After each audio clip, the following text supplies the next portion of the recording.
ചാടി കളി വിത്തൗട്ട് അനക്ക് ഷുഗറോ അംസേ? ഏയ് അങ്ങനെയൊന്നുമില്ല. മൂത്രത്തിലൊരു പതാണ്ടപ്പളേ മധുരം കുറക്കാ വിചാരിച്ചാ. തേങ്ങ പടച്ച തമ്പുരാനെ കണ്ണ് തീരെ കാണാതെ ബോംബെയിലെ കായോ കാണാം. കണ്ണടിച്ചാൽ പൊട്ടിച്ചേക്കാൻ. ഒരു പയമ്പരി തിന്നോക്കാ. ഇവിടത്തൊക്കെ പയമ്പൊരിയാ.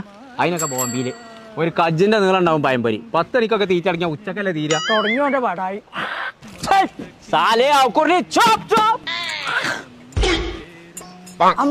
അനക്ക് സ്ട്രോങ് ഏറിയ കുഴപ്പമുണ്ടോ? ബോംബെയിലൊക്കെ 3/4 ഗ്ലാസ് പൊടിയിട്ട് കണ്ടല്ലേ ചായരില്. നാത്തനച്ച് സ്ട്രോങ് കമ്മിയാല. അതൊക്കെ എന്നെ കൊണ്ടേ സാധിക്കുള്ളൂ അംസേ.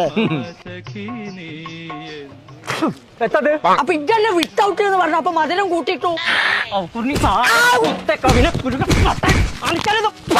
വാപ്പാനിപ്പോ പുതിയാപ്പിള ആൾക്കാരായതുകൊണ്ട് അല്ലെ അടിച്ച് കണ്ണിയാൻ പൊടിച്ചിട്ടുണ്ടാവും. പൈസ പറ്റില്ലേക്കോ? വിത്തൗട്ട് മധുരം മുഴുവൻ കൊട്ടല. എനിക്ക് ഷുഗർ വന്നതിന് ശേഷം ഞാൻ ഈ മധുരമുള്ള ചായപ്പൊടിയല്ലേ ഉപയോഗിക്കല്. നല്ല മാറ്റം നിജും സ്റ്റീവിയ ടീ. അതല്ല അതിന്റെ പേര്. ഈ ബോട്ടിൽ ഞാൻ കൊണ്ടുപോകാറ്. നിങ്ങൾ വേറെ വാങ്ങിക്കോ.